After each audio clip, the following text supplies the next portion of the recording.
So today we begin with 4 modes of rebirth. So what we do is the 19, the chaitas that perform as rebirth function are classified according to the four planes of existence. So we know that akusala vipaka upekha santirana ahetuka chaita gives birth in the woeful abodes. So we call it apaya padisanti, woeful rebirth. And for kama sukati padisanti, rebirth in the sensuous, blissful realm. So there are the 9 chaitas actually. So that kusala vipaka upekha santirana ahetuka chaita. So they give birth in the human realm and the Chatu Maharajika realm, to give birth to the retarded person, we say. So we call them kama sukati ahetuka padisanti. So it is sensuous, blissful, rootless rebirth. And the 8 Mahavipaka chaita are known as kama sukati sahetuka padisanti. So these 10 chaita actually, they give rebirth in the sense sphere. And the sense sphere is divided into 2 planes. The apaya, the plane, or we also call it kama dugati, the sphere. Kama sukati sphere, we divide into 2. Okay. Ya, jadi hari ini kita melihat kepada patisandinya, kelahirannya di alam-alam kehidupan. Jadi yang pertama apaya patisandi, yaitu kelahiran di 4 alam penderitaan, ya, ataupun kelahiran kembali yang menyedihkan. Jadi di sini kita melihat yang menjadi kesadaran kelahiran kembalinya adalah akusala vipaka upeka santirana ahetuka cita. Ya, kita melihat yang di sini pasti dia tidak bajik, ya, hasil yang tidak bajik, ya, dengan upeka santirana, ya, yang tidak berakar. Kemudian yang kedua kama sugati patisandi, ya, kelahiran kembali di alam menyenangkan, alam kesenangan indria yang menyenangkan, ataupun juga kelahiran kembali, ya, di sini kan kesenangan indria. Jadi kita melihat yang menjadi kesadaran kelahiran kembalinya adalah kama sugati ahetuka patisandi, ya. Jadi di sini adalah kelahiran kembali tidak berakar di alam kesenangan indria, namun yang diperhatikan di sini dan di sini tidak berakar, ya. Jadi kusala vipaka upeka santirana ahetuka cita, yang bajik dan yang tidak berakar. Kemudian kama sugati sahetuka patisandi, yaitu kelahiran kembali di alam kesenangan indria yang disertai oleh akar, sahetuka akar. Jadi di sini adalah 8 mahawipaka cita menjadi kesadaran kelahirannya kembali. So these are the woeful plane, animal realm, and the beta realm, and asura realm and hell. They are 4 apaya abodes, and so the woeful abodes, and we call that the apaya planes. And then we have 7, the kama sukati planes, human realm and 6 celestial realm, and we call them kama sukati planes. So actually all these are we call them sense sphere. And this is 5 material sphere, rupa realms, up to here, the rupa realm. And this arupa realm, are the immaterial sphere. So we also describe 31 planes in terms of 3 spheres. But in this Bhumi, the chapter, they divide it into 4 planes. So the kama dukati planes and kama sukati plane. So they divide it into two, so it become 4 planes. So 4 planes and 4 types of rebirth. So the Rupa Padisanti rebirth in Rupa planes will be the 5 Rupa Vajra Vipaka Chaita, and then also Jivita Navaka Kalapa Rupa Padisanti, which give rise to that the Asanya Satta, Brahma Ram. So yesterday we just say as Jivita Rupa. So the name of that material group that first is formed as rebirth is Jivita Navaka Kalapa. Navaka means 9 types of materiality. So 9 types of materiality is their rebirth. So we call this materiality rebirth. So there are 6 types of rebirth in Rupa plane, 10 types of rebirth in the Kama plane, and 4 types of rebirth in Arupa plane. So altogether we get 20 types of rebirth. We have only 19 rebirth consciousness, but we have 20 types of rebirth because one material rebirth also exists. And you also know the Arupa Padisanti rebirth in Arupa planes are the 4 Arupa Vipaka Chaitas. Sampai yang penjelasan 1 dan 2, kita melihat di sini ada 10 kesadaran kelahiran kembali yang melahirkan makhluk itu di alam kesenangan indria. Sampai batas ini dia ke bawah adalah alam kesenangan indria, namun alam kesenangan indria tersebut ada yang menyenangkan dan ada yang menyedihkan, ya, yang jadi di sini kita melihat 10, ya. Kemudian naik ke atas, ya, naik ke atas mulai dari Brahma Parisaja sampai ke tingkat 5 alam sudawasa di sini. Ini dimasukkan ke dalam alam Brahma bermateri halus. Jadi kita lihat di sini Rupa Patisandi kelahiran kembali di alam rupa, ya. Jadi di sini yang menjadi kesadaran kelahirannya adalah salah satu dari 5 Rupa Wacara Vipaka Cita, ya, terlahir di alam ini, kecuali yang asalnya Sata. Karena asalnya Sata dia terlahir dengan Jiwita Nawaka Kalapa Rupa Patisandi. Jadi ini yang menjadi kesadaran kelahiran dalam bentuk materi saja. Jadi tidak ada batin di sini, ya. Kemudian kita naik ke atas.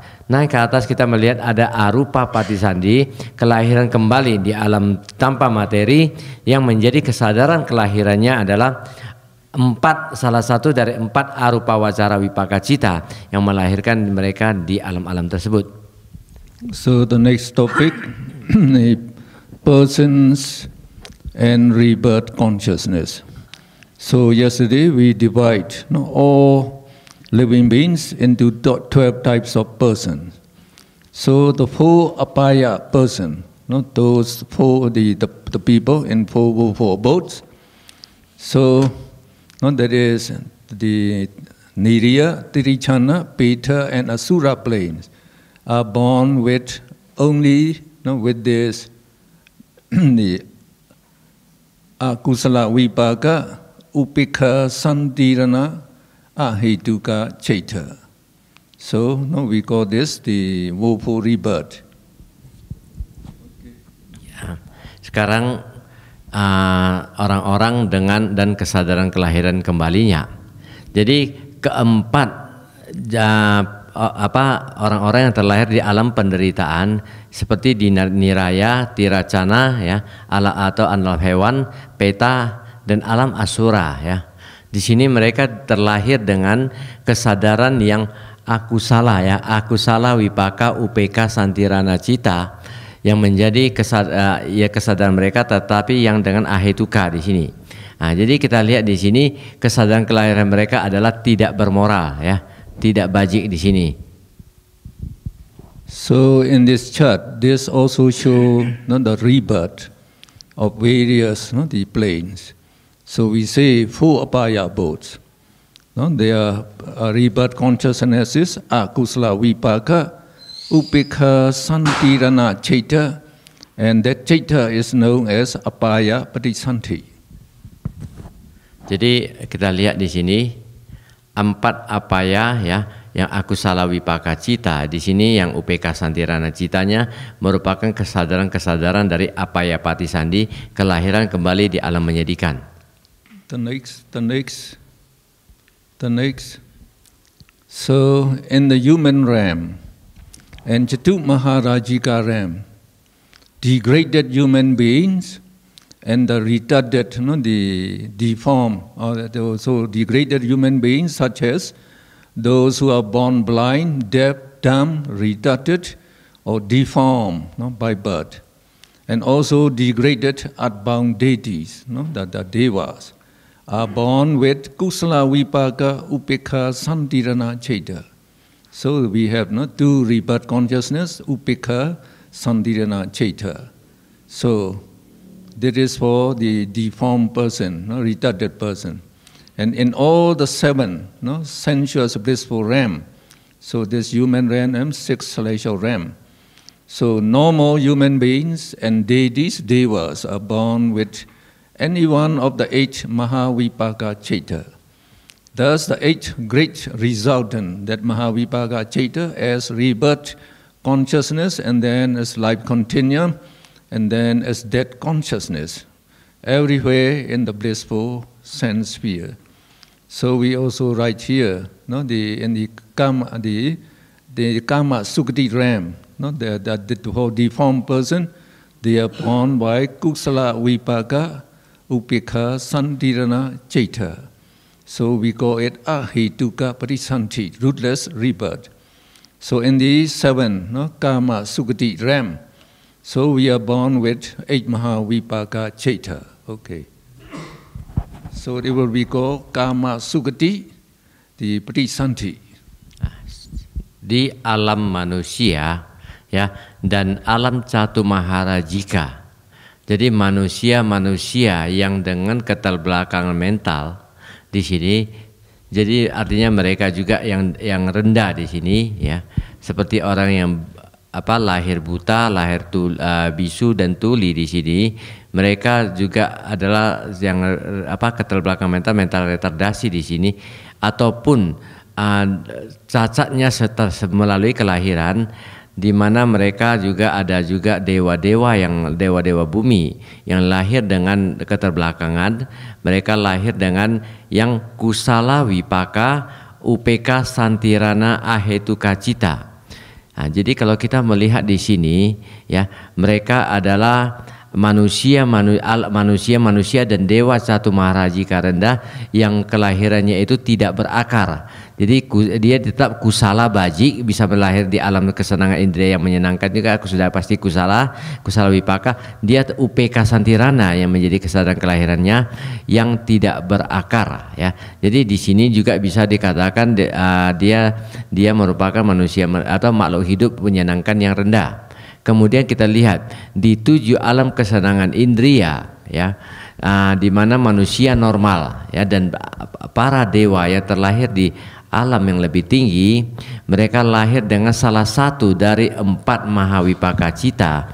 Jadi ke-8 kesadaran hasil yang besar, ya, atau yang tinggi, yang sebagai kesadaran kelahiran kembalinya daripada makhluk hidup tersebut, kesadaran kelangsungan hidup, dan kemudian kesadaran kematian, di mana mereka hidup di dalam alam-alam kesenangan indria. Jadi mulai dari alam manusia sampai ke atas disebut juga alam kesenangan indria menyenangkan, ataupun kama sugati rem, atau alam kama sugati di 7 alam tersebut dengan 8 Mahavipaka Cita sebagai kesadaran kelahirannya.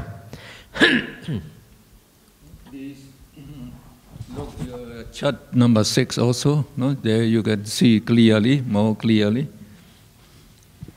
So now we go on with the number 4. Among the Rupa Brahmas, the Brahmas of the 3 first jhana planes are born with Rupa Vajra first jhana Vipaka Chaita. So these are 3 first jhana planes, they are born with first jhana Vipaka Chaita. Okay?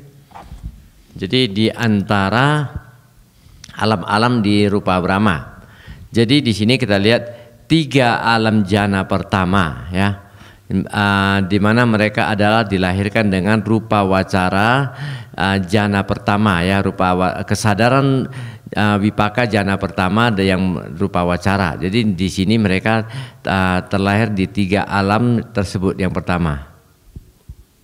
And then the Brahmas of 3 second jhana planes are born with either rupa vajra second jhana vipaka chaita or rupa vajra tat jhana vipaka chaita. There's 3, no, second jhana plane. So they are born with 2 types of the rebirth consciousness. So the reason is, we are describing the rebirth consciousness by the 5 Rupa Vajra method. So that the Brahma realms are named according to 4 jhana methods, because 4 jhana method is the common method. So we say, the second jhana in the 4 jhana method is equal to tat jhana vipaka chaita of the 5 jhana chaita. So those who attain the tat jhana, they will be born in this second jhana plane. And there's no separate plane for the second jhana person. So they are also born in these 3 planes. Okay.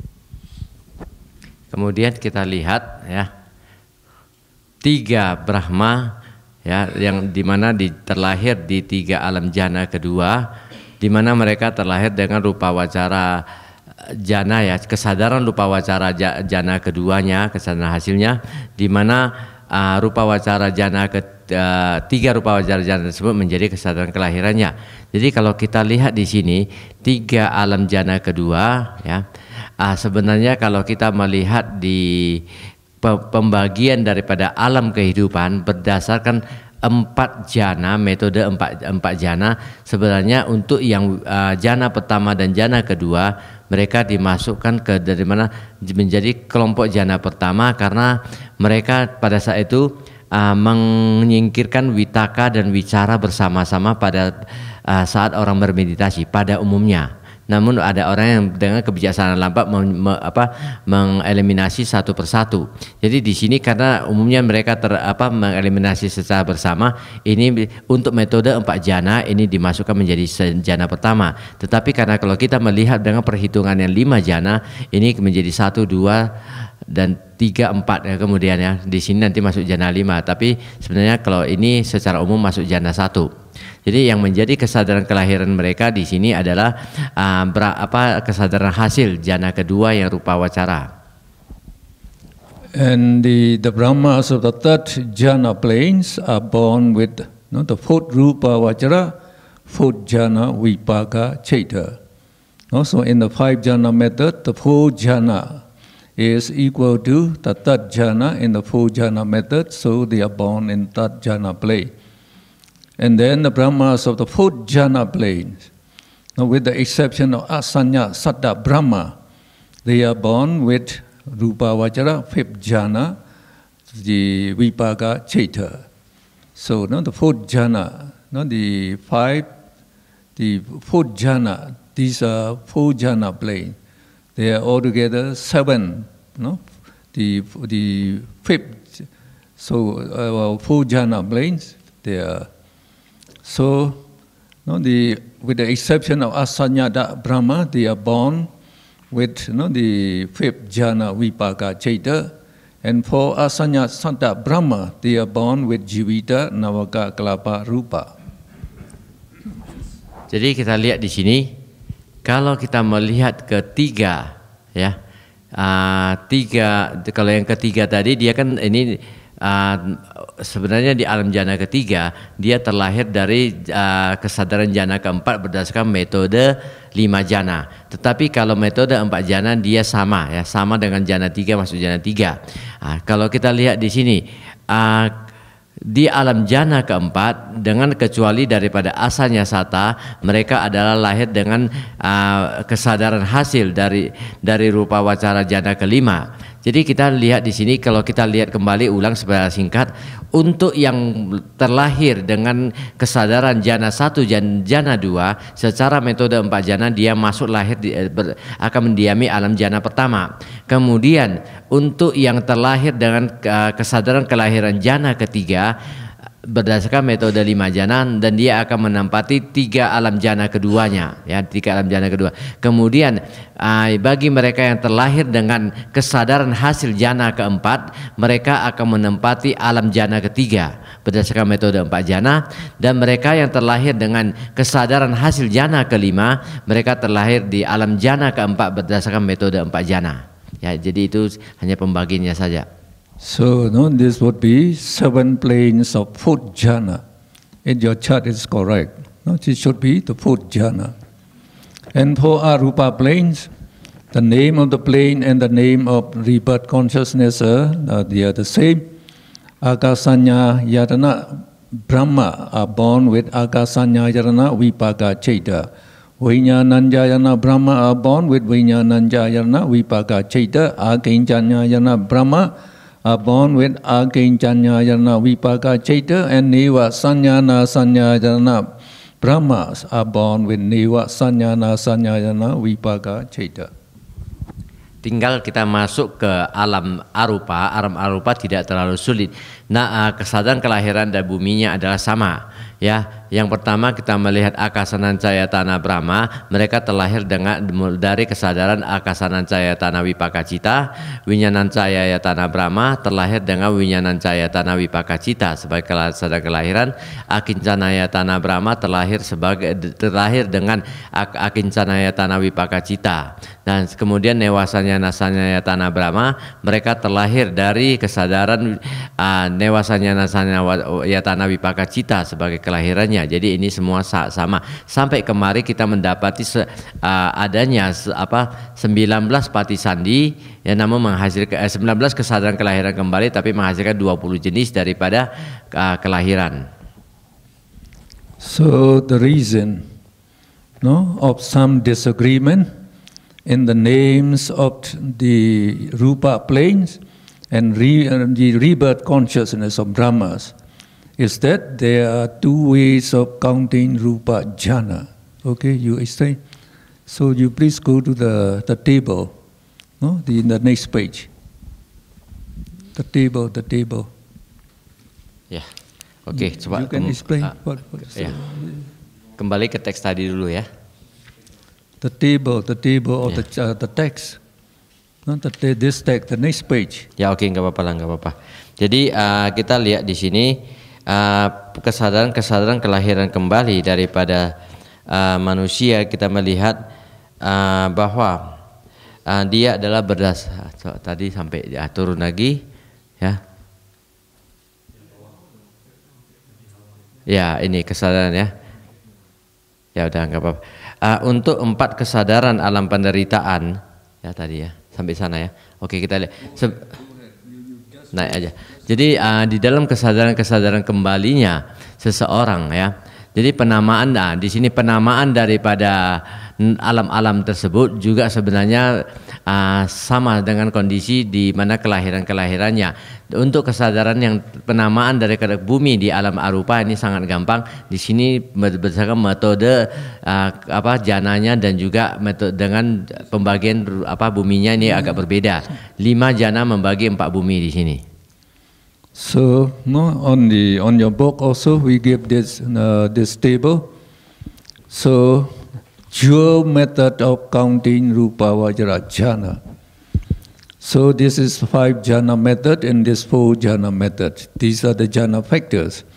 So we say when you attain the first jhana is the endowed with 5 jhana factor, vitaka, vichara, piti, sukha, ekagata.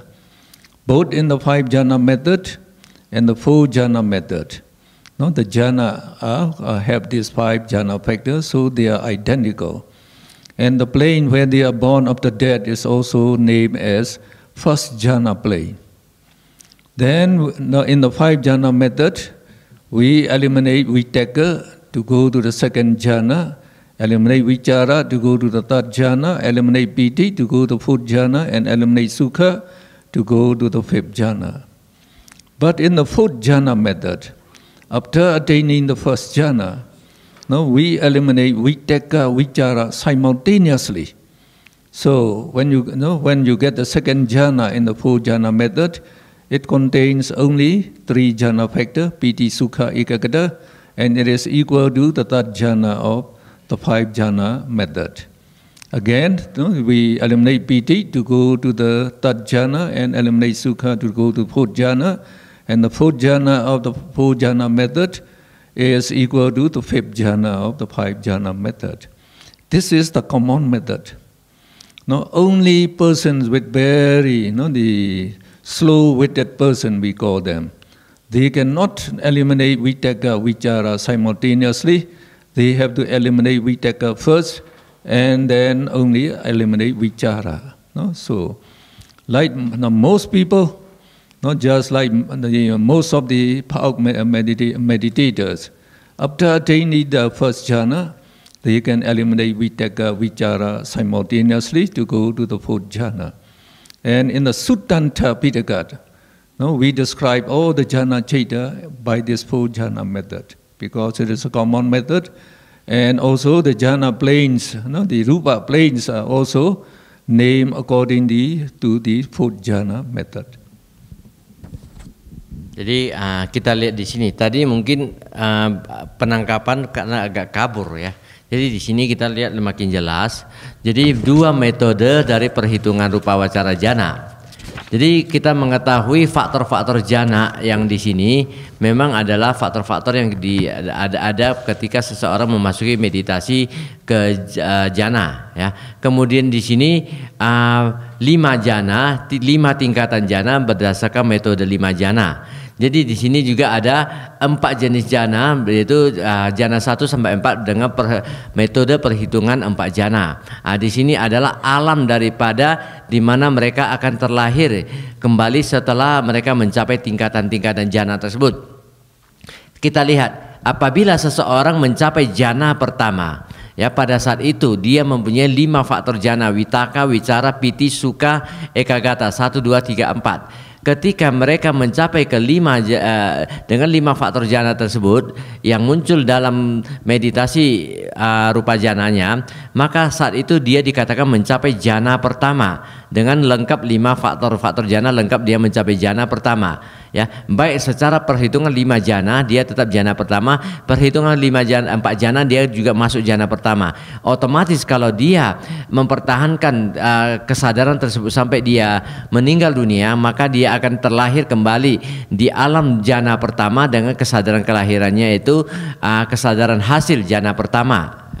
Kemudian apabila dia memasuki jana kedua dengan menyingkirkan vitaka, setelah vitaka disingkirkan dia tinggal menjadi vicara, piti, sukha, ekaggata, tinggal 4 faktor jana, maka dia telah dikatakan mencapai jana kedua berdasarkan perhitungan metode 5 jana. Di sini dia masuk 5 jana ya. Namun untuk perhitungan 4 jana sebenarnya ini masuk jana pertama masih, karena pada umumnya secara umum pandangan perhitungan umum atau di buku-buku Mahasatipada Sutta dan segalanya, mereka semua menggunakan metode 4 jana. Artinya di jana pertama mereka mengeliminasi vitaka dan vicara bersama-sama. Ya, mereka di sana membuang bersama-sama sehingga mereka dimasukkan jana pertama. Maka kalau mereka terlahir kembali, mereka terlahir di alam jana pertama. Ini hanya ini perbedaannya. Kemudian ketika seorang mencapai jana ketiga, ya, mencapai jana ketiga, maka orang tersebut berdasarkan perhitungan 5 jana dia masuk jana ketiga. Namun karena dia di 4 jana mengeliminasi vitaka dan vicara bersama-sama, maka itu dimasuk jana pertama. Sedangkan apabila tinggal 3 faktor jana, mereka dimasukkan ke dalam jana kedua. Juga alam tempat kelahiran mereka adalah alam jana kedua, karena ini yang secara umum digunakan.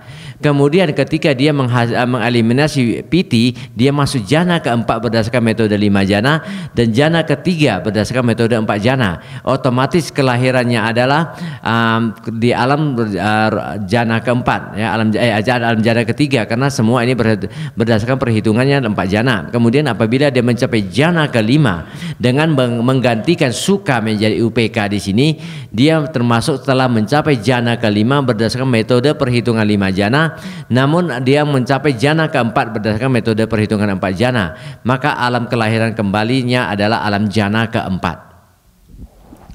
So this table is on page 230 of your book. We go to the next topic. So in connection with rebirth, then we also have the topic 4 modes of conceiving in the mother's womb. So Andija Patisanti is egg-born rebirth, conceiving in an eggshell, like all the chickens, the ducks, and the birds. They are born by this Patisanti. Jala Bhuja Patisanti, womb-born rebirth, conceiving in the mother's womb, like human beings. And also, like the cows, the dogs, they are born by this rebirth. Okay.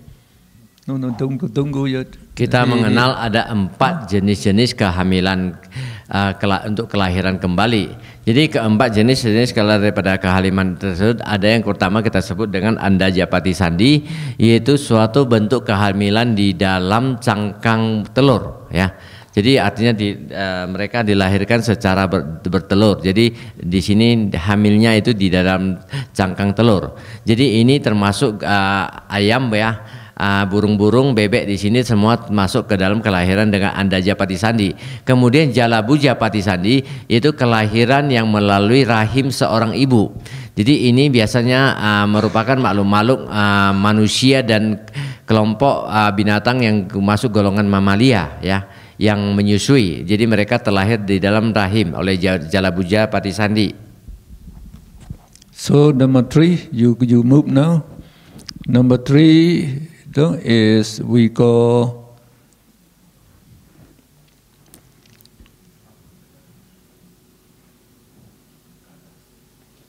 Samsi Dija Patisanti. Number 3, Samsi Dija Patisanti.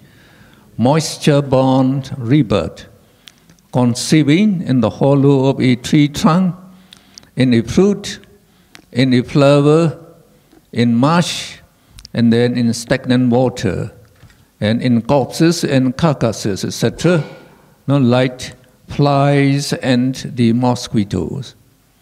So in Myanmar, we have a queen, a well-known queen. So she was born in the bamboo trunk.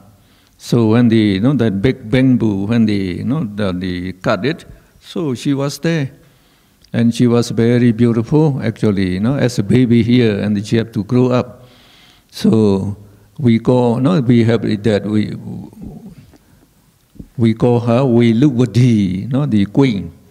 And some in our Buddhist literature, we found that some person are born in the fruit, some in flowers, and like in marsh and stagnant water, like the mosquitoes. They lay their eggs in the stagnant water or in the marsh, and then after that, we cannot see the eggs of the mosquito in the stagnant water. But they are hatched there. They become little worms, swimming in the water, and from there they become the mosquito. And in the case of flies, they lay their eggs in the corpses and dead carcasses, etc.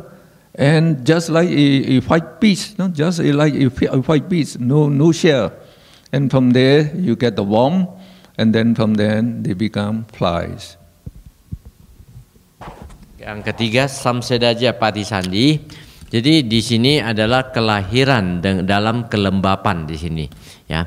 Jadi artinya mereka terkandung bisa di dalam bagian dalam dari batang-batang pohon, ya, bisa juga dalam buah, di dalam bunga, dan juga di dalam rawa-rawa airnya tergenang, di dalam mayat, dan juga di dalam bangkai-bangkai binatang. Ini bisa terlihat seperti halnya lalat dan nyamuk. Jadi di Myanmar juga ada sebuah kisah, katanya seorang ratu yang terlahir dari batang bambu, ya, di mana batang bambu yang besar ketika mereka potong dari bagian batang dalam bambu mereka terlahir seorang wanita cantik yang sangat cantik yang kemudian dipersembahkan kepada pangeran untuk menjadi seorang ratu di sana. Jadi ini kisah yang di Myanmar. Juga di masa Sang Buddha kita pernah mendengar cerita-cerita, mungkin yang banyak baca Jataka ada ya mungkin ya. Di sana mendengar bahwa banyak wanita-wanita yang terlahir dengan cara yang ada di dalam bunga, di dalam buah dan segalanya, ya.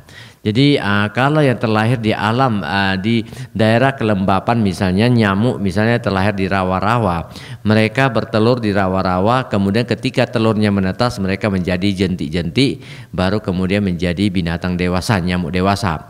Demikian juga kalau lalat ketika mereka bertelur di bangkai-bangkai binatang misalnya, ya, ketika telur-telur tersebut menetas dia menjadi ulat, ya, kita lihat sebagai ulat, dan ulat tersebut berkembang menjadi lalat dewasa. Then number 4 is very remarkable again. We call Opapatika Patisanti, spontaneous rebirth in the form of a fully grown up person, about 16 years old for female and about 18 years old for males. Now, as if the jumping out, out of nowhere. So, this is not known in science. They don't know this. Karma is very powerful. You can see from here. We say all the woeful persons, in hells, they are born by this spontaneous rebirth. And also Peta, some Petas and Asuras, they are also born.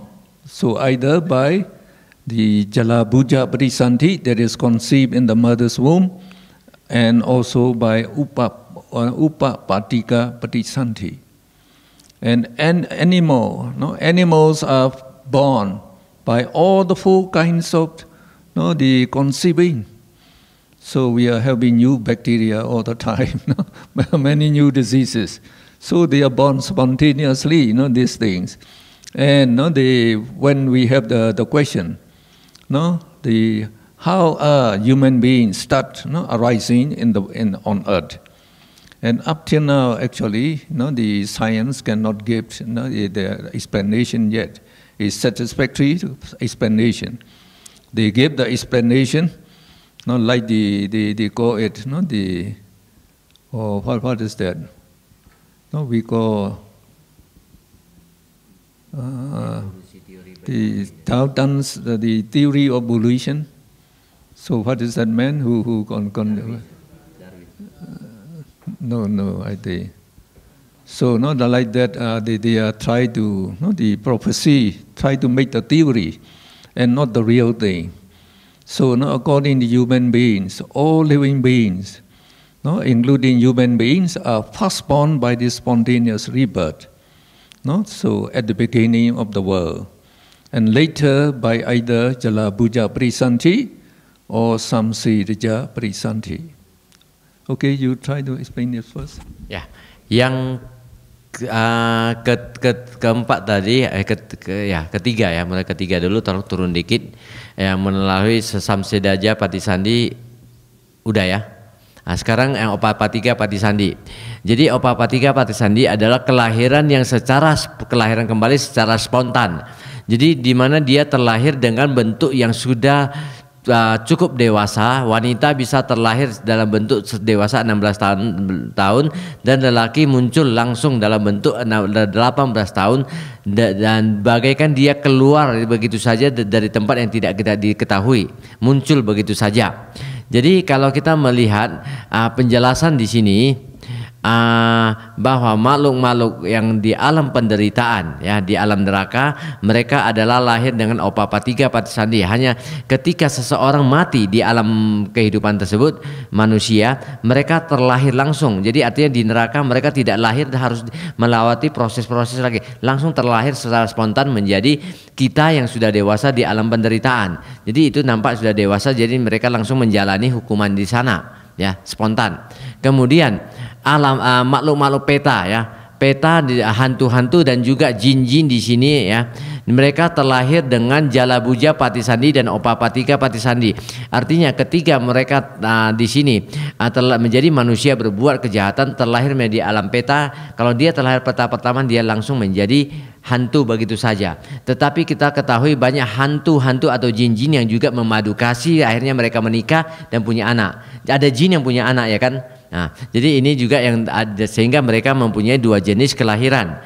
Kemudian binatang bisa terlahir dari, ada 4 jenis kelahiran daripada binatang.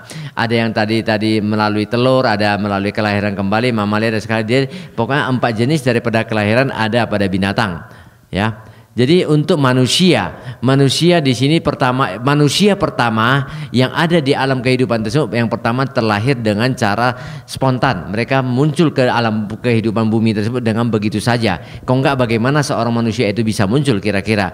Jadi di dalam ilmu pengetahuan kadang mempunyai teori-teori evolusi tentang kelahiran daripada makhluk hidup, ya, dimana kalau saya nggak tahu maksud dari Dr. Mon, tapi kalau kita belajar, kita mengenal teori Darwin, ya, bagaimana manusia bisa berpindah-pindah mulai dari monyet menjadi sekarang, ya. Jadi kalau dulu monyet berbulu, sekarang monyet tidak berbulu yang lebih pintar, ya.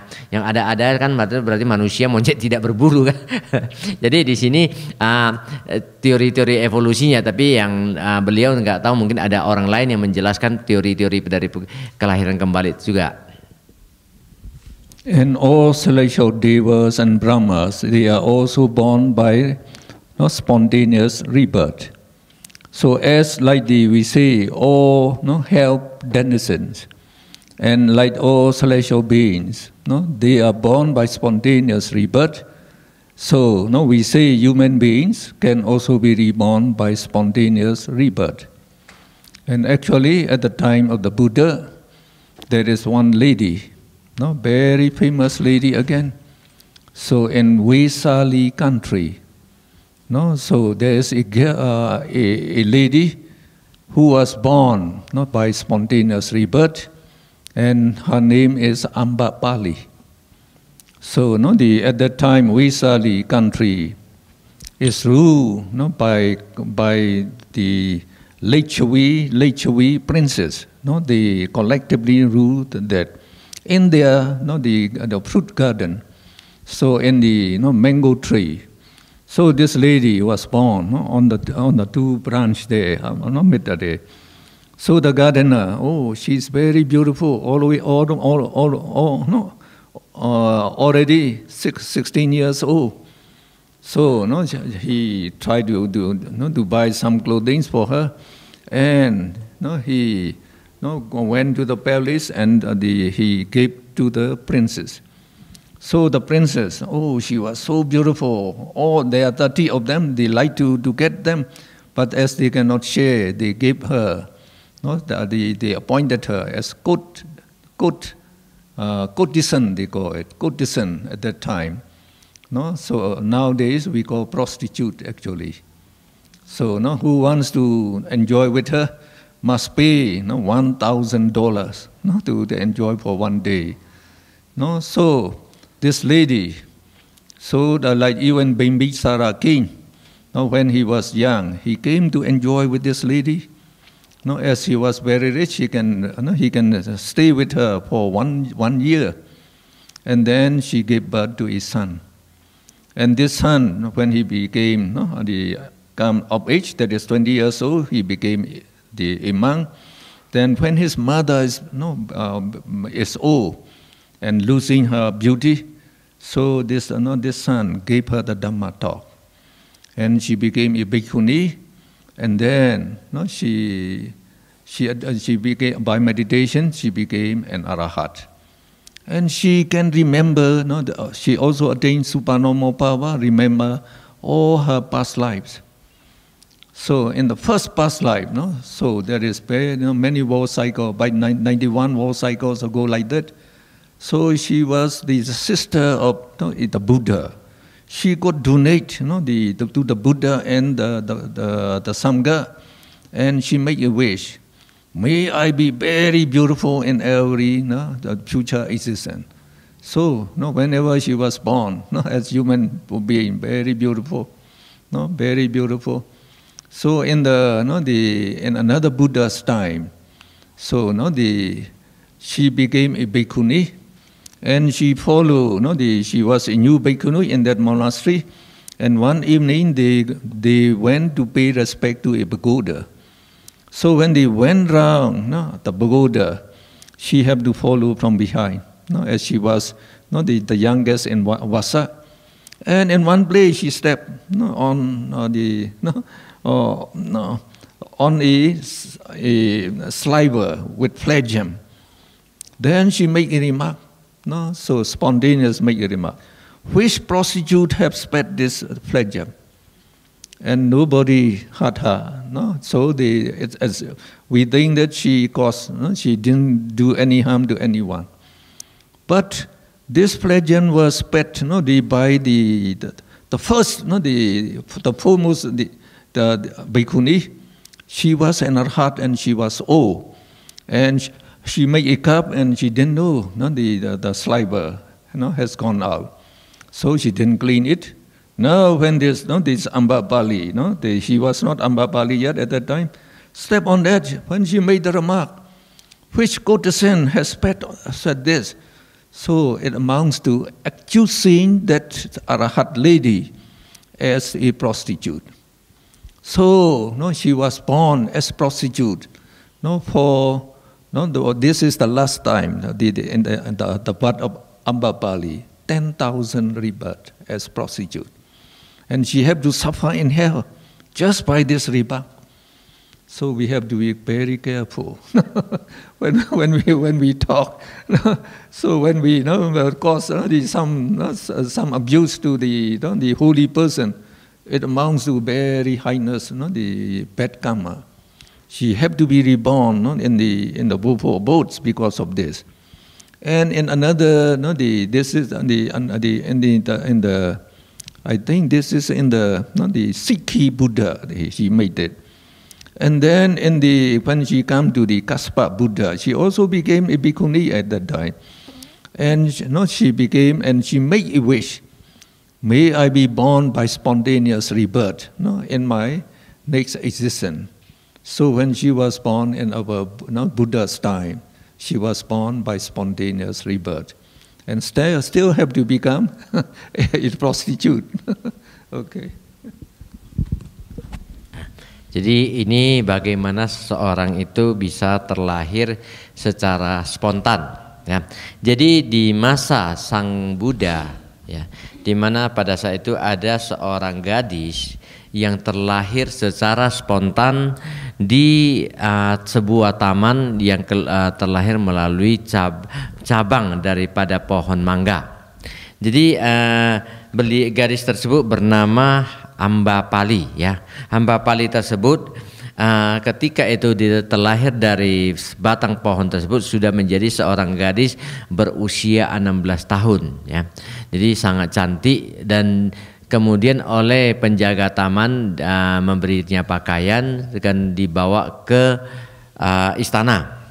Jadi begitu mereka sampai di istana, pada saat itu di mana di Wesali, daerah itu diperintah oleh 30 pangeran secara bergantian, ya, karena ada 30 pangeran.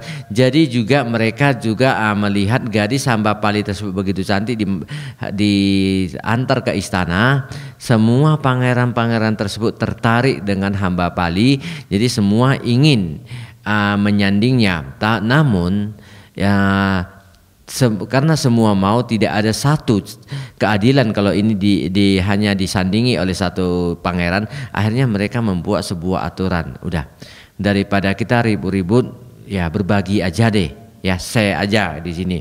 Jadi artinya mereka berbagi, barang siapa yang mempunyai dana ingin bersama dia satu hari harus mengeluarkan $1.000 pada saat itu, ya, sebuah angka yang besar, artinya bukan dolarnya apa dulu kan, uang mata uangnya apa kita nggak tahu, tapi pokoknya sebuah angka yang besar untuk bisa mereka, sehingga Gamba Pali ini harus mengikuti aturan tersebut bagaikan seorang wanita tunasusila, ya, harus berbagi.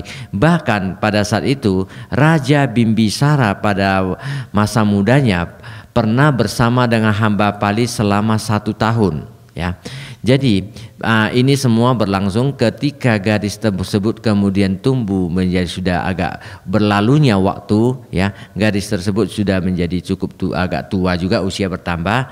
Kemudian beliau menjadi artinya bertobat menjadi seorang bikuni, dan beliau juga bermeditasi sangat baik, dan akhirnya beliau bisa menjadi arahat. Ketika itu beliau mempunyai kemampuan untuk melihat ke kehidupan lampaunya, ya. Jadi dalam kehidupan lampau, dalam suatu kelahiran daripada seorang Buddha, dan kalau nggak salah itu pada waktu masanya Buddha Shiki pada saat itu, jadi dia juga adalah saudari atau saudara perempuan dari Buddha tersebut. Dan sebagai seorang saudara perempuan dari seorang Buddha, beliau juga sering mengadakan donasi ataupun berdana kepada Buddha, ya, dan sangga pada saat itu. Jadi pada saat dia di masa itu dia membuat pada saat berdana mereka membuat sebuah pernyataan bahwa semoga di kehidupan saya akan datang saya bisa terlahir menjadi gadis cantik, ya. Jadi dia ingin terlahir menjadi gadis yang cantik dengan berdananya tersebut. Dan memang iya, dan juga pada suatu masa suatu Buddha, ya, kalau tidak salah tadi pada satu Buddha juga beliau terlahir menjadi seorang wanita, ya, jadi yang sangat cantik, dan beliau menjadi seorang bikuni juga, ya.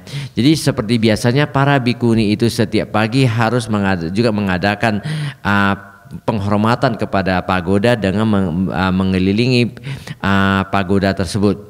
Jadi karena dia adalah merupakan bikuni yang paling muda pada saat itu, otomatis dia harus berjalan di paling belakang, ya.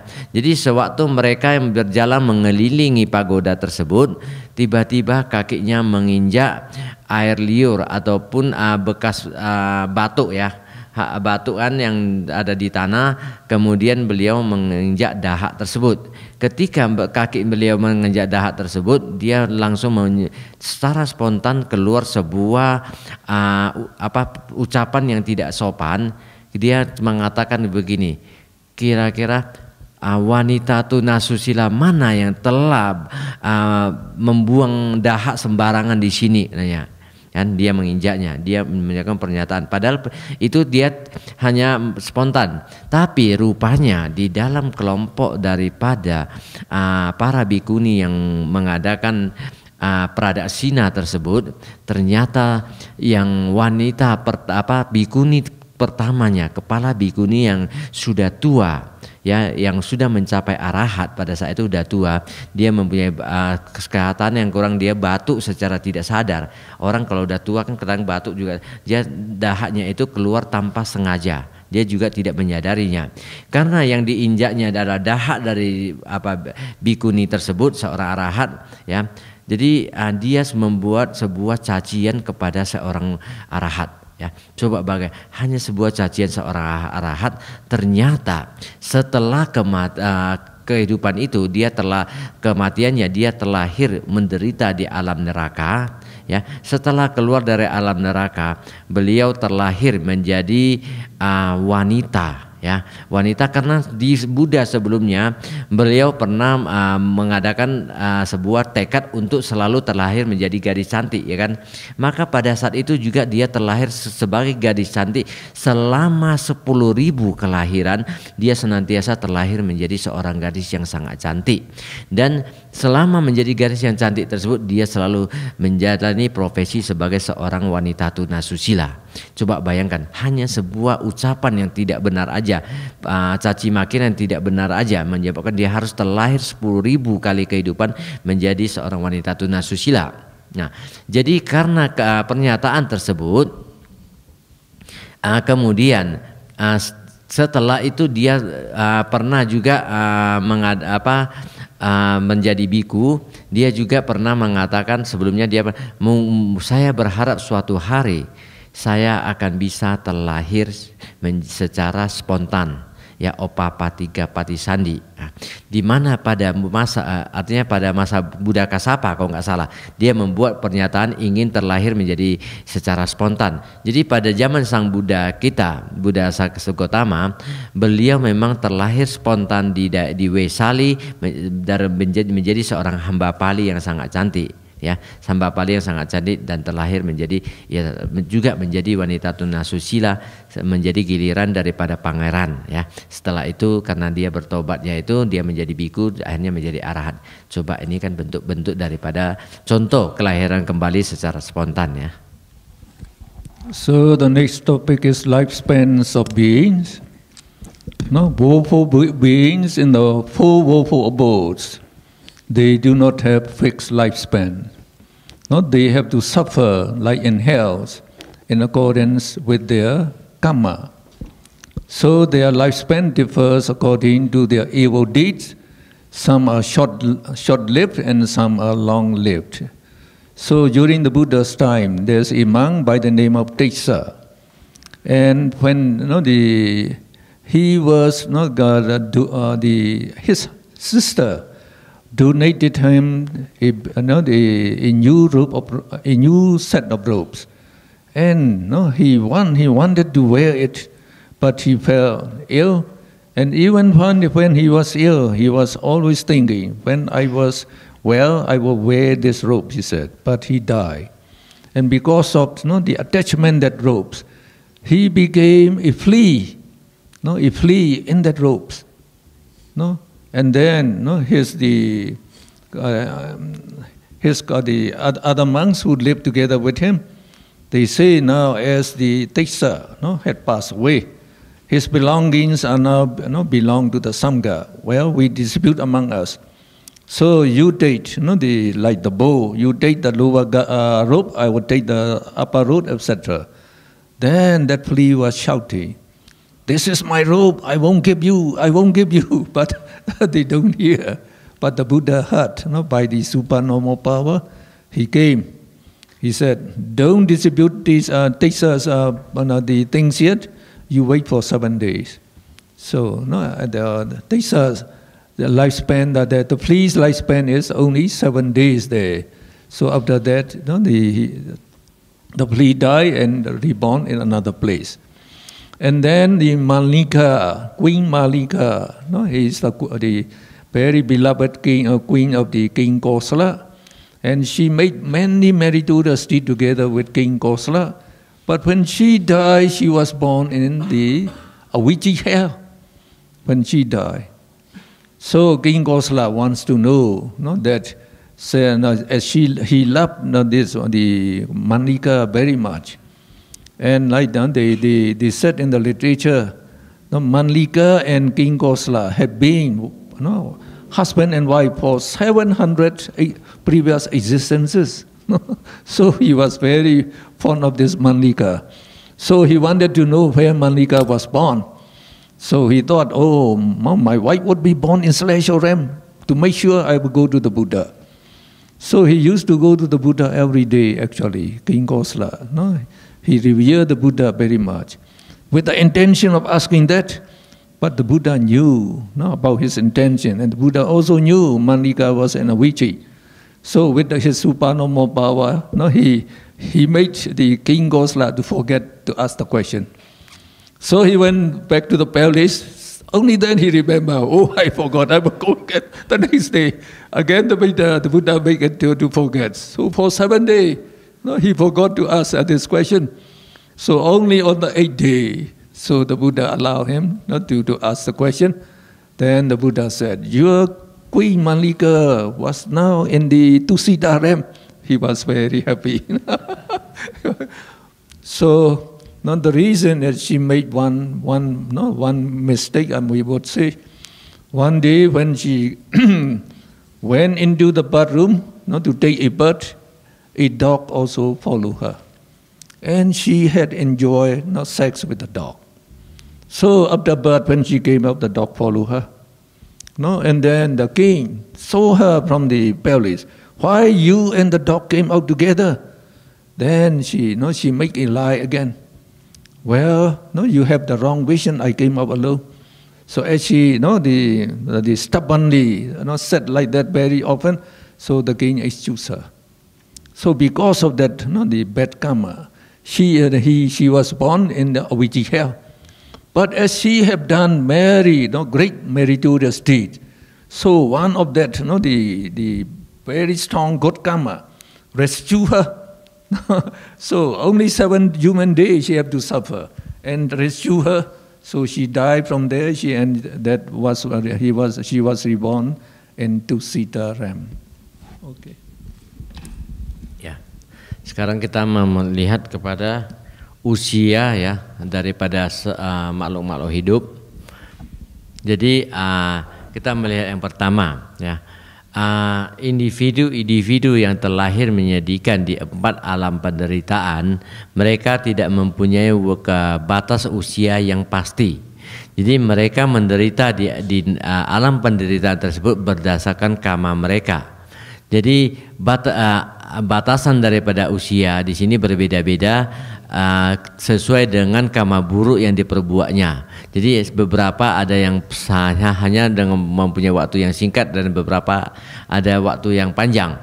Jadi seperti sebuah kisah di mana pada masa zaman Sang Buddha kita sering mendengar sebuah kisah tentang Bante Tissa, ya, di mana Bante Tissa ketika dia suatu hari dia mendapat dana jubah dari saudari perempuannya, ya, dari saudari perempuan.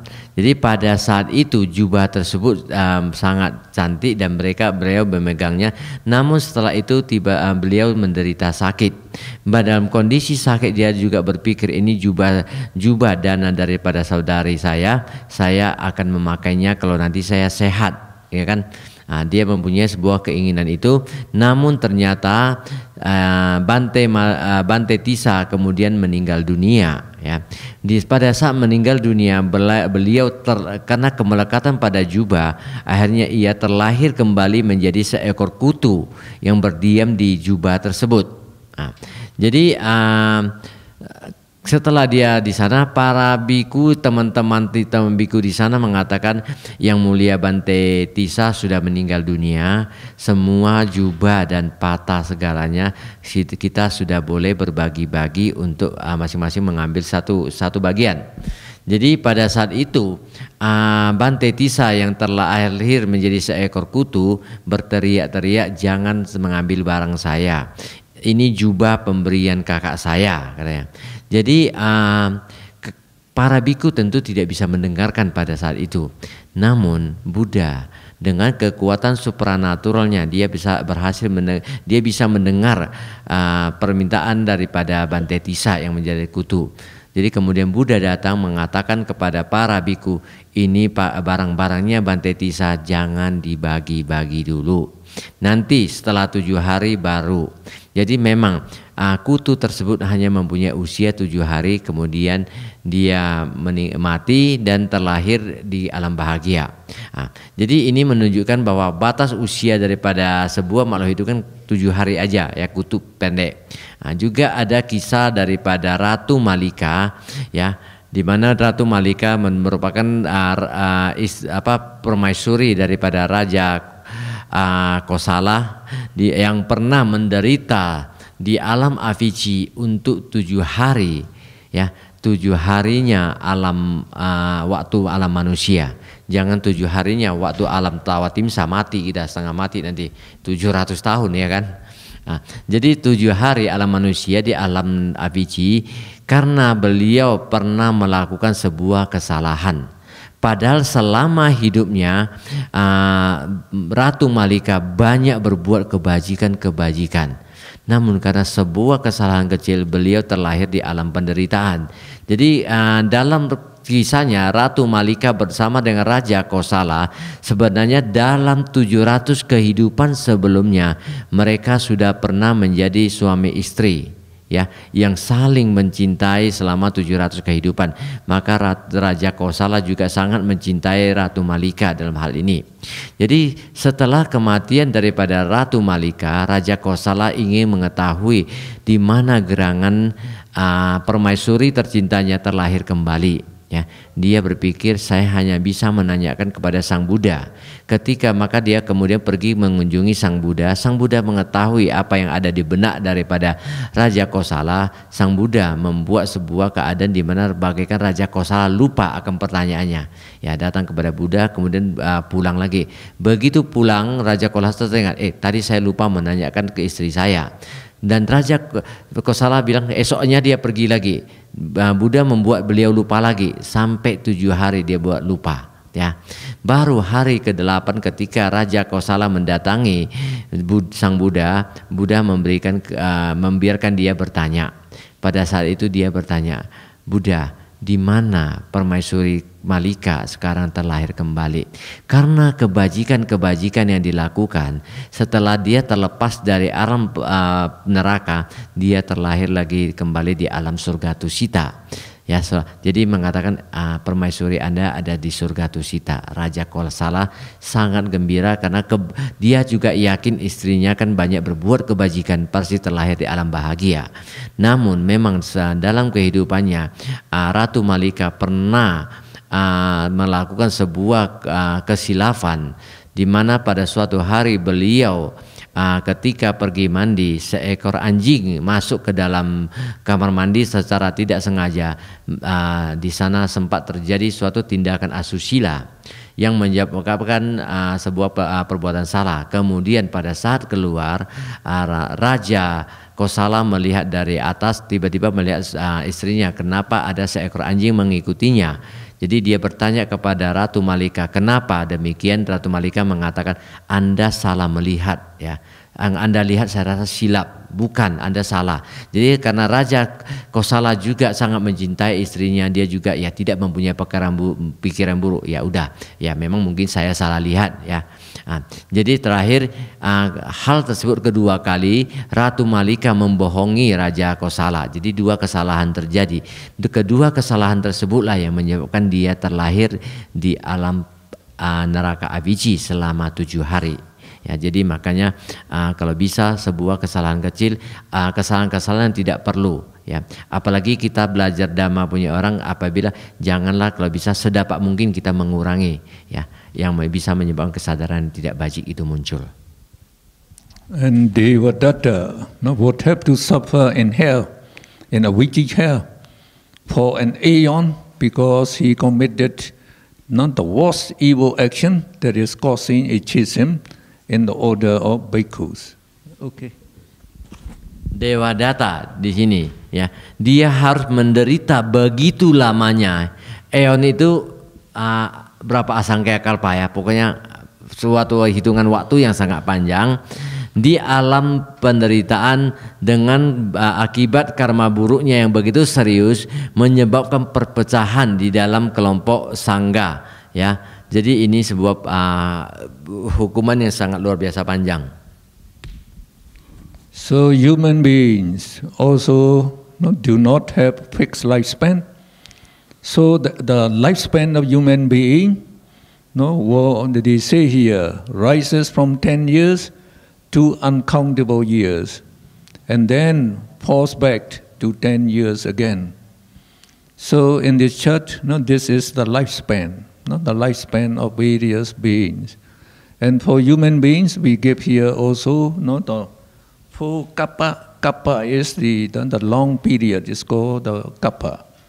So they say the age limit of human being, no, they rise from 10 years to asankya. No, asankya means very, very long. No, very so there is many thousand. No, the years that the one asankya, and fall back to 10 years again. So, and then the rising kappa and the receding kappa. So no one set. We call it antara kappa. So no, for the next Buddha to appear, so it would take at least this one antara kappa. So no, the Ramadaya Buddha would appear. So not early, very long from now. And this 64 antara kappa is equal to what? Asankhya kappa. And 4 asankhya kappa is called one world cycle. This Mahakappa is one world cycle. So the world also have the 4 asankhya kappa. So they say the world being destroyed. So our world is not the permanent. So it will be destroyed by either fire, water, or air. So they say they will be destroyed by fire 7 times, and in the 8th time, it will be destroyed by the water, and on the 64th time, it will be destroyed by the air. So when it was destroyed by fire, by water, or by fire, all the planes up to the 3 first jhana plane would be destroyed. When it was destroyed by water, all the planes up to the 3 second jhana plane will be destroyed. When it is destroyed by air, all the planes up to the 3rd jhana, the rams would be destroyed. Okay. Ya, kita melihat usia daripada manusia juga tidak mempunyai batas usia yang pasti. Jadi usia itu bisa muncul mulai dari 10 tahun ya, sampai dengan tidak terhingga. Angka asankya kalpa ini tidak terhingga, kemudian turun lagi ke 10 tahun. Jadi periode kehidupan manusia itu muncul mulai dari 10 tahun sampai ke asankya kalpa. Jadi satu angka asankya kalpa itu berapa lama ya?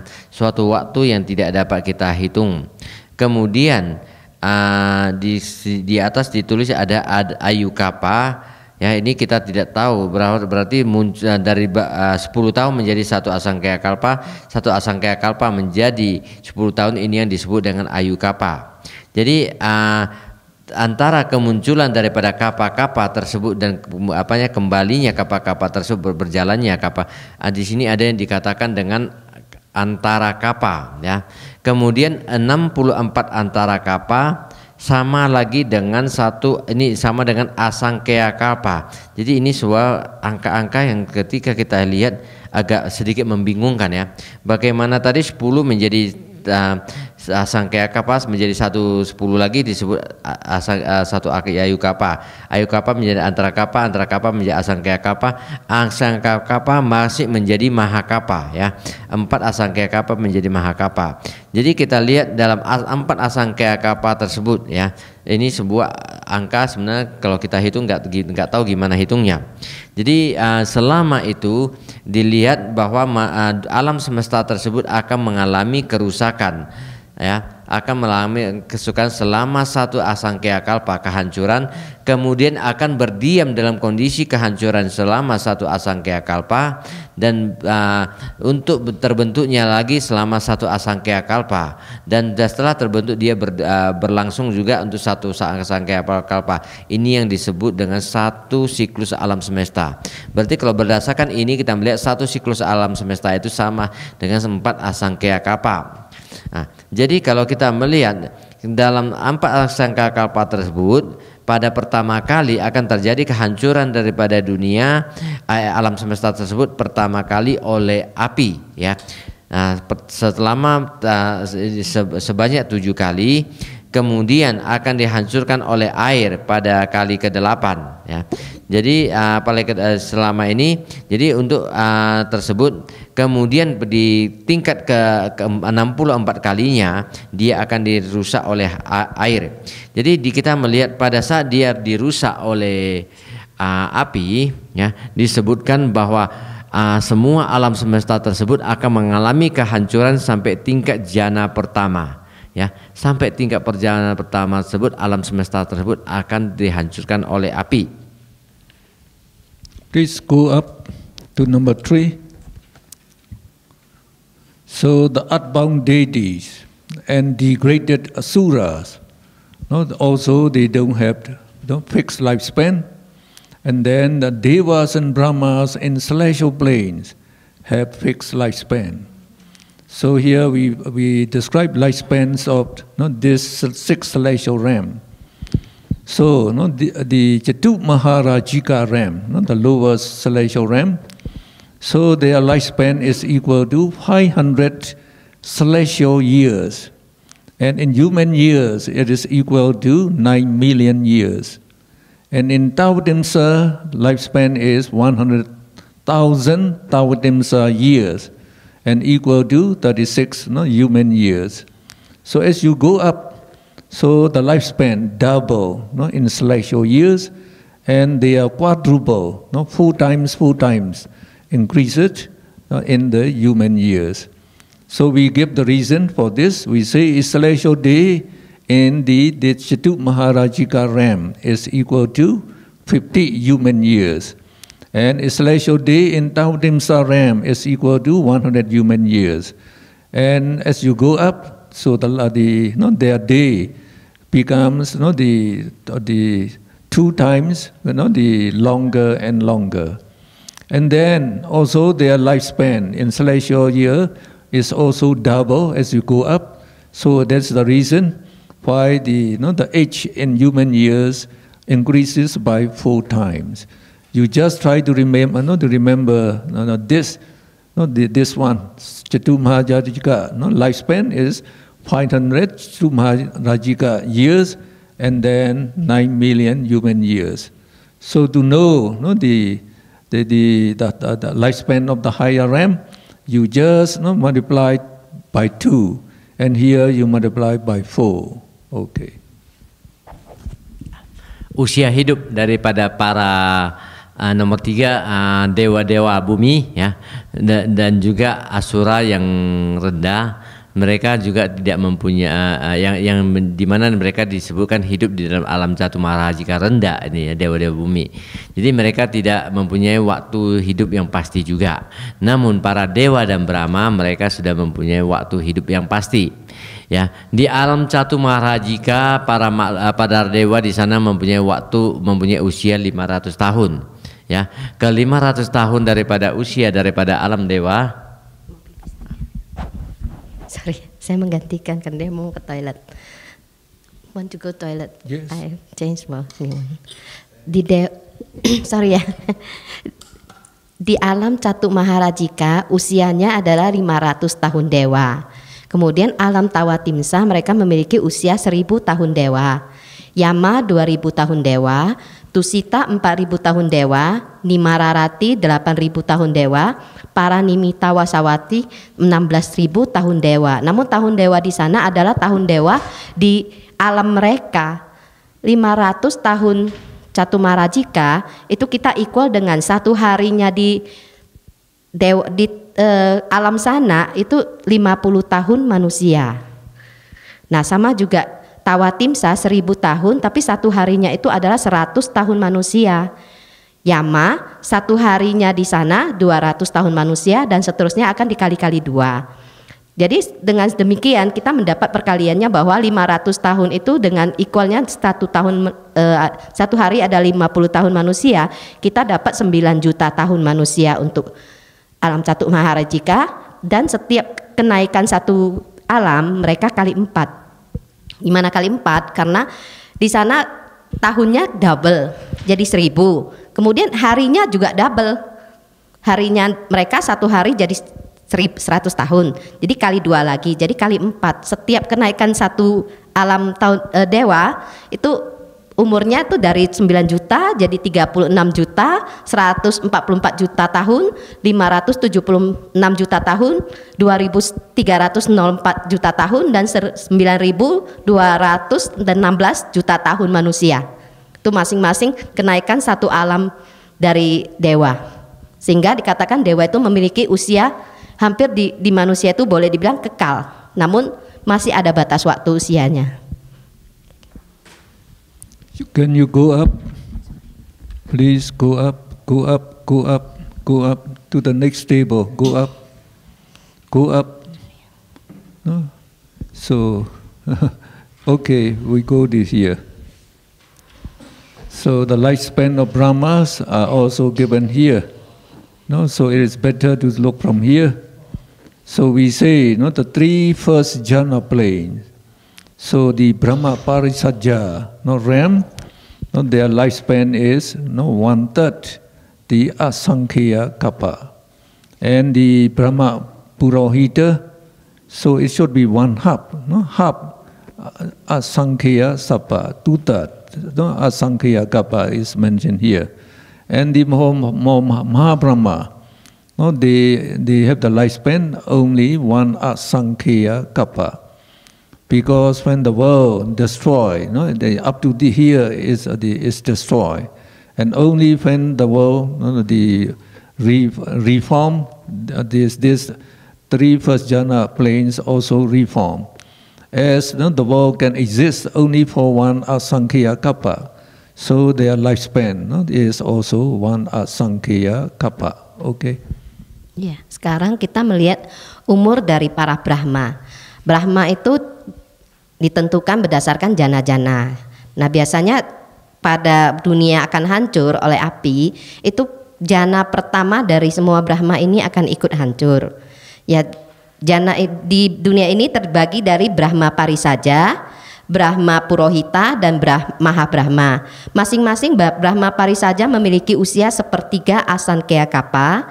Terus Brahma Parisajja Purohita memiliki usia 2/3 Asankhya Kappa, dan Mahabrahma itu memiliki usia 1 Asankhya Kappa. Nah, pada saat ini akan hancur semua karena dunia itu akan hancur dengan 1 Asankhya Kappa lamanya.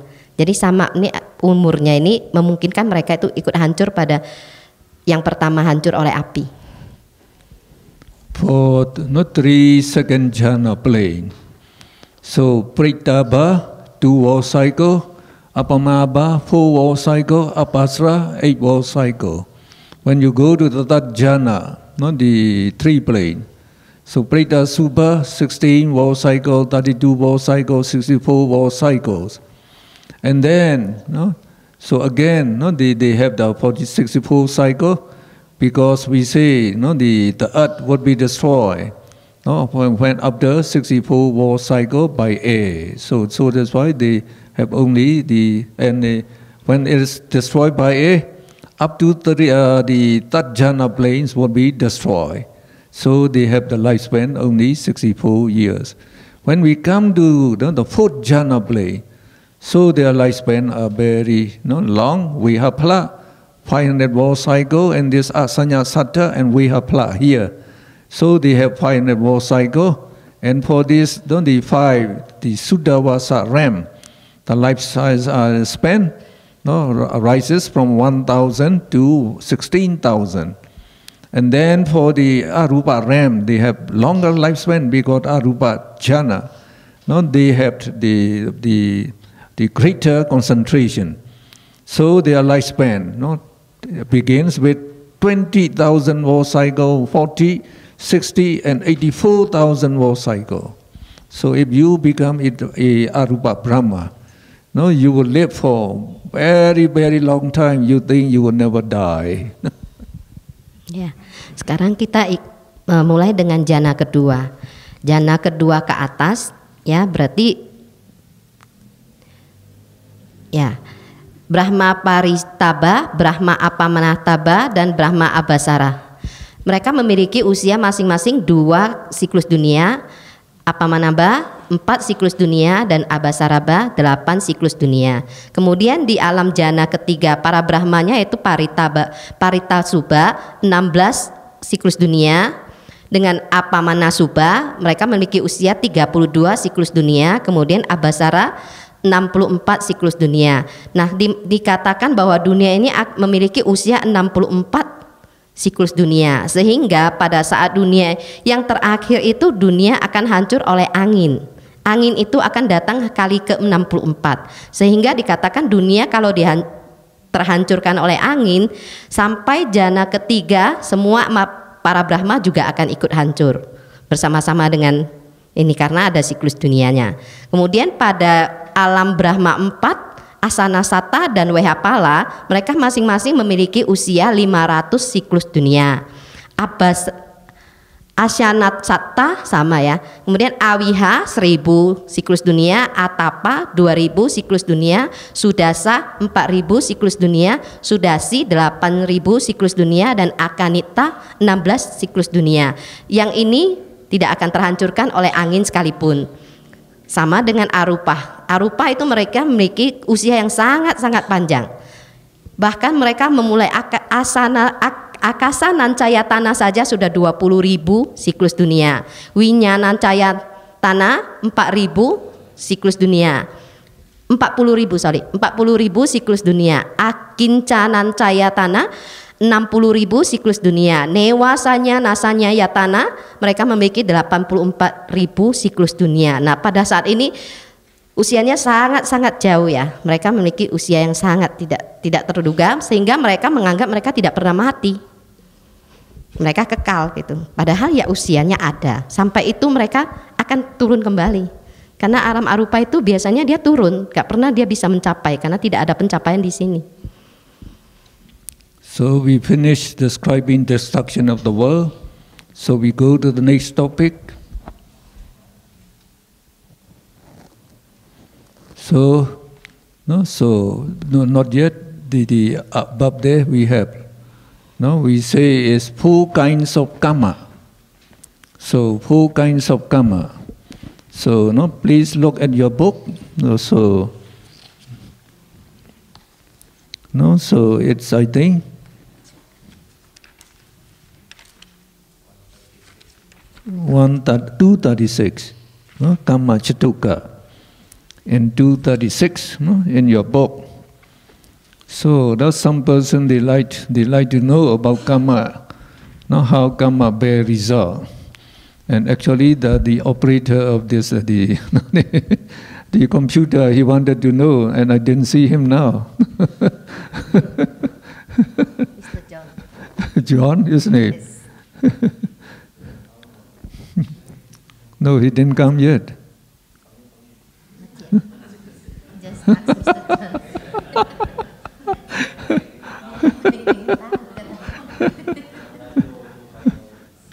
So yesterday, while we are taking lunch, he came to ask me to explain about karma and result. It is a long explanation. I say, you just wait for today.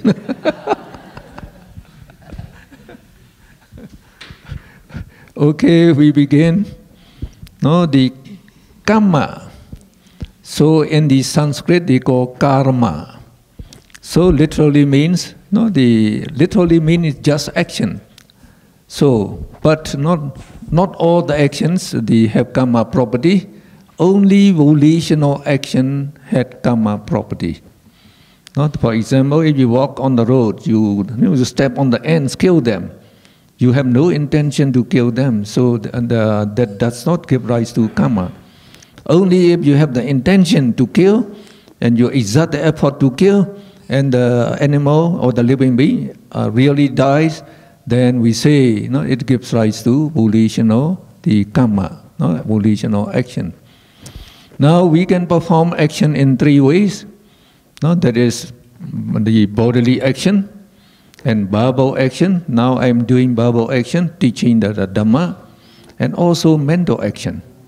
Like radiating loving kindness, when we do meditation, it is the mental action. Okay. Sekarang kita memasuki tentang kama, ya.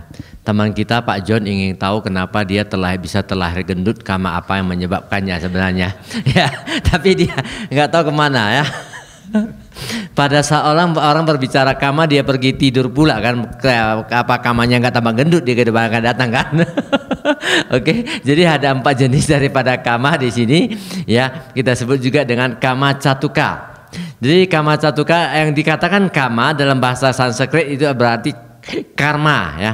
Kita bahasa Indonesia juga sering mengadakan kama. Jadi secara harfiah dia diterjemahkan sebagai tindakan dengan kehendak, ya. Jadi ini adalah sebuah perbuatan dengan adanya kehendak. Jadi kalau kita berjalan misalnya tiba-tiba di lantai itu ada semut terpijak, ya, itu kita tidak mempunyai karma, ya, karena kita tidak mempunyai kehendak untuk menginjak mereka. Tetapi sering kita berjalan, kita tahu sana sudah merupakan sarangnya semut, tapi karena kita tidak mempunyai kehendak kita menginjaknya. Tapi jangan sengaja pula jalan ke sana tapi udah tahu ada semut, kita nggak ada kehendak tapi lewati aja, ya. Itu juga sebenarnya bukan nggak ada karma, ada tapi kecil, ya, walaupun agak kecil. Jadi di sini kita katakan bahwa setiap kehendak-kehendak itu atau karma-karma tersebut dapat kita lakukan melalui 3 jenis tindakan. Ada yang tindakan secara jasmani, kita dengan sengaja dengan jasmani kita merugikan orang lain, menyebabkan hilangnya nyawa daripada makhluk lain, itu tindakan secara jasmani. Kemudian ada tindakan karma yang dengan kehendak secara verbal.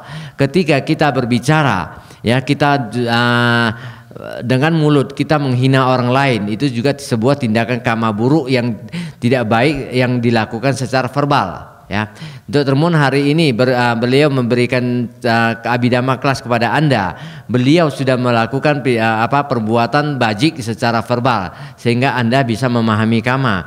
Juga beliau melakukannya ini tidak hanya secara verbal saja, tetapi dengan batin beliau juga beliau memikirkan cara apa yang terbaik bisa supaya Anda bisa mengerti.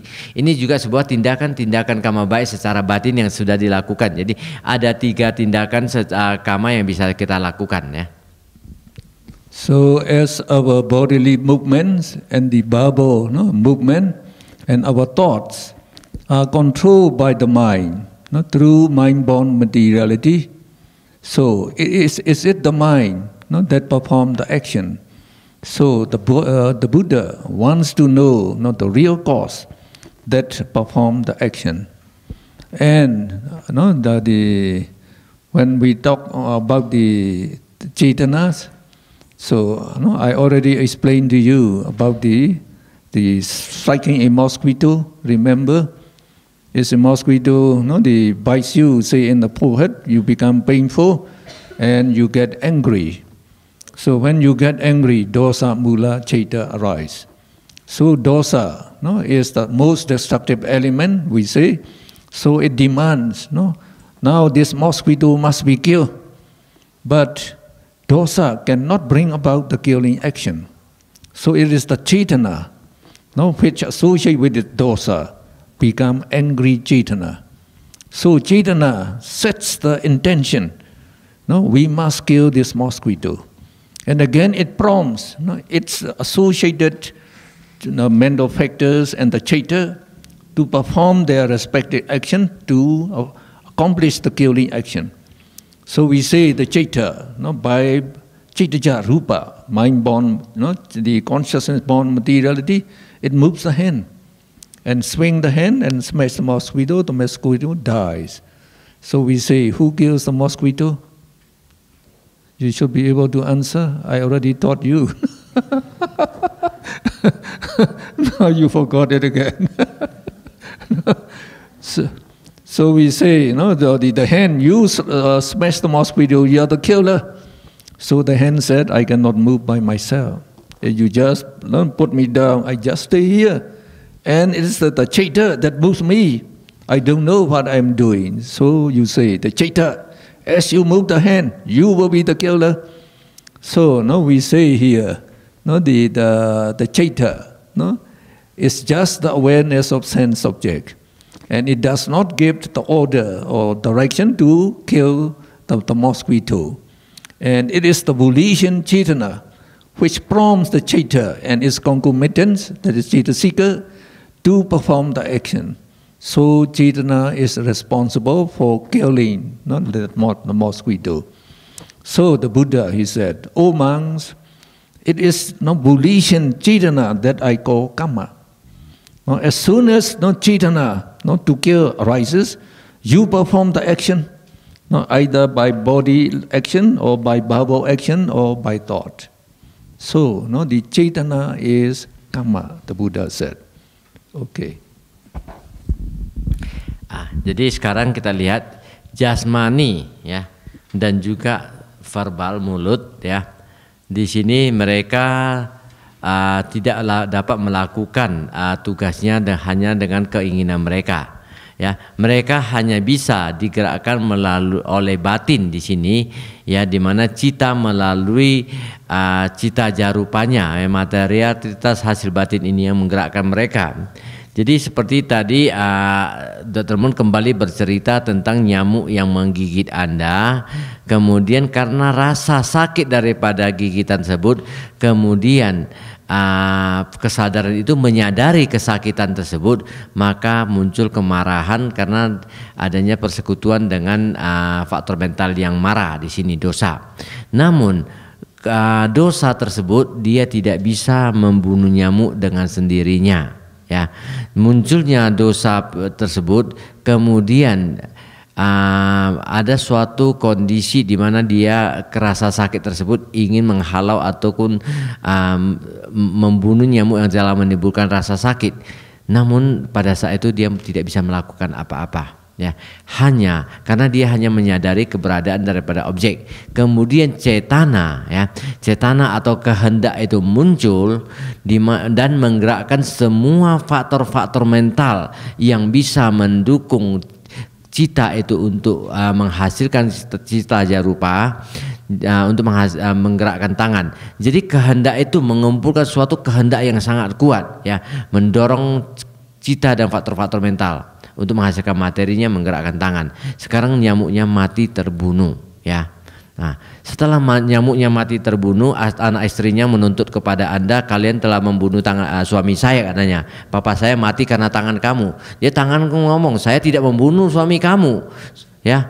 Tangan saya nggak bisa bergerak, katanya. Jadi tangan saya hanya ada di bawah. Jadi dikatakan hanya cita telah memerintah saya. Cita mengatakan enggak, saya cuma tahu kok dia ada menggigit, tapi saya tidak bisa menggerak. Jadi kemudian saya diperintahkan oleh cetana, ya, cetana lah yang memerintah saya, sehingga saya baru, dia minta saya menghasilkan materialitas, karena materialitas itulah yang menyebabkan tangan itu bergerak. Jadi yang membunuh itu sebenarnya adalah kehendak atau cetana di sini. Jadi Buddha mengatakan kepada para biku, begitu kehendak itu atau cetana itu muncul, ya, dia akan menjadi sebuah tindakan, ya, karena kehendak itu dia adalah juga termasuk kepada kama, ya, cetana adalah karma. So strictly speaking, we say here, karma means all the moral volitions and immoral volitions. So the volition that have the root in ignorance, the greed and anger, there is three evil roots. They will be immoral or evil. And the volition which associate with the moral roots, that is generosity, alopa, goodwill, dosa, and the wisdom, panya, we call them the moral or wholesome karma.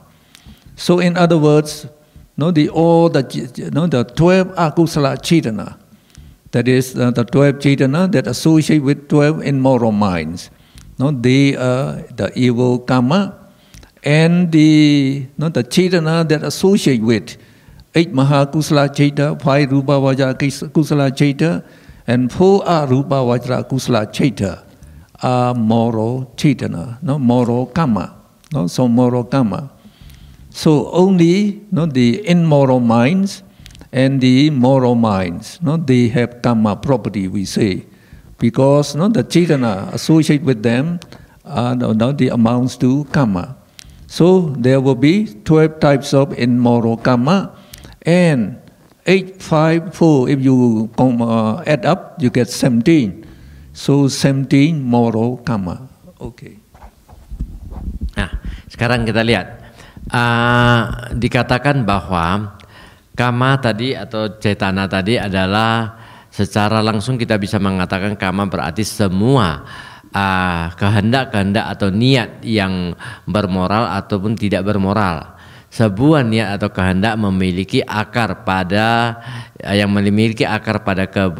ketidaktahuan, keserakahan ataupun loba dan kemarahan dosa. Ini adalah merupakan kehendak yang buruk, jahat.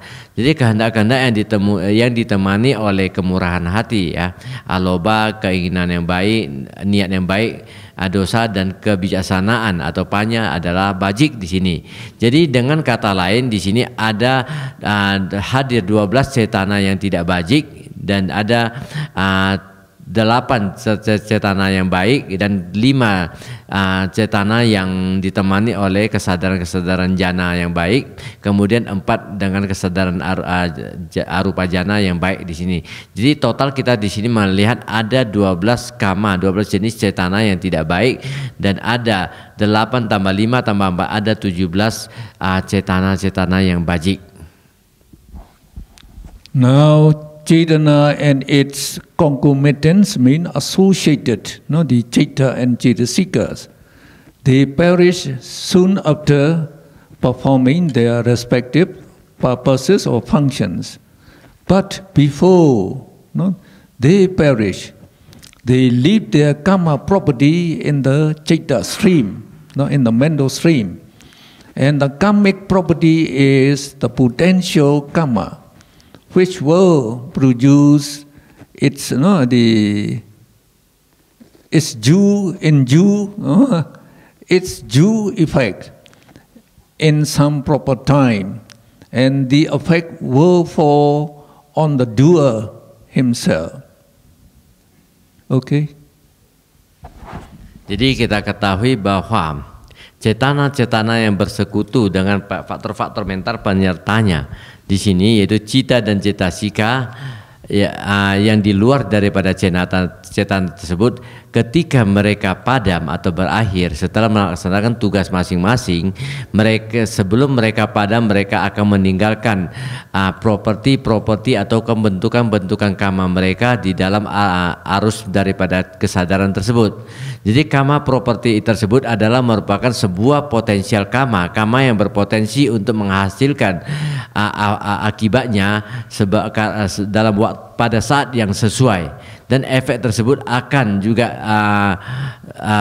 hadir hanya pada orang yang melakukannya sendiri. Artinya efek tersebut tidak bisa bapaknya yang melakukan keburukan anaknya menanggung akibatnya. Ini tidak bisa, hanya pada diri sendiri. So up till now we are explaining the Cetanas that associate.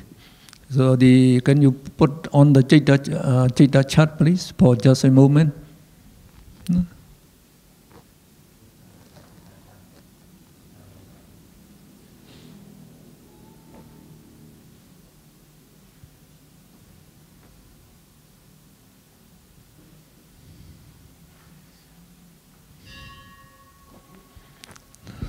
So the Cetanas that associate with 12 immoral minds. And then 17 moral minds. The 8 Mahakusala and 5 Rupa Vaja Kusala and 4 Arupa Vaja Kusala. 17 moral minds. So they are karma, we say. 12 plus 17, altogether 29 types of karma. Now that can be performed by all living beings in the whole universe. Now whatever karma you do, they will belong to one of them. And now we say that Cetana, why you are performing the action, just like in killing a chicken or killing a fish. So at that time, when you are killing, it will be dosa, mula, citta, will arise by many billions. One snap, we say 1,000 billion. So at least 1,000 billion will arise, the dosa, mula, citta. And the Cetana associate with this also number 1,000 billion. no, this Chaitana. And we call them the immoral karma, no, immoral karma. And this Chaitana, no, soon they arise, they perish, they perish, they perish. And when they, no, before they perish, they leave behind their karma property in our mental stream. No, mental stream means the mind arises one after another continuously, and we call that the mental stream. Not just like the flow of the water flowing continuously, you call it the water stream. So, and these karma properties, no, normally we just also call them karma also. So when we say karma, no, they refer to the Chaitana, no, that associate with the immoral or moral minds. And they also meant the karma property that is formed, no, and that remains in the mental stream. And to differentiate these two types of, no, the karma, so in literature, no, the Buddha used this volition. This is co-nascent karma. Co-nascent means arise together. They arise together with the citta performing the action. And these karma, no, the karma property in the mind, we call them asynchronous karma. Asynchronous means they are formed, no, at one time, they will produce its effect in another time. So, no, this karma, how they produce their effects, no, will be explained. So in the next section. Ya, jadi sekarang kita melihat bahwa setiap tindakan kita, ya, baik bajik ataupun tidak bajik, kita melihat ada 12 akusala cetana ataupun kehendak-kehendak yang tidak bajik, dan 17 yang kusala cetana, 17 yang bajik. Total kalau kita menggabungkan 12 tambah 17 terdapat 29 cetana yang kita kenal dengan 29 sangkara. Ya, nanti pembagiannya akan dijelas. Jadi ke-29 kehendak-kehendak tersebut sebelum sebuah tindakan itu muncul, kesadaran itu muncul, ya, sebelum dia padam dia akan meninggalkan bentukan-bentukan karma propertinya yang suatu saat akan membuahkan hasil, ya. Ketika semua karma properti yang dihasilkan tersebut, ketika dia memberikan hasilnya pada saat yang tepat, saat itu dia dikatakan dia akan menjadi suatu konansen, ya, yang muncul bersama-sama. Bentukan-bentukan karma muncul bersama-sama dengan kesadaran sebagai hasil karmanya, ya, karena dia berada di dalam arus batin. Namun terkadang semua bentukan-bentukan karma tersebut yang sudah tersimpan di dalam arus batin, kita tidak tahu kapan dia akan berbuah. Ya, saatnya berbuah itu kan tergantung kepada karma, mulai dari kehidupan ini sampai kehidupan kita yang terakhir. Begitu banyak kehidupan, suatu saat dia bila terkondisikan dia akan menghasilkan akibatnya.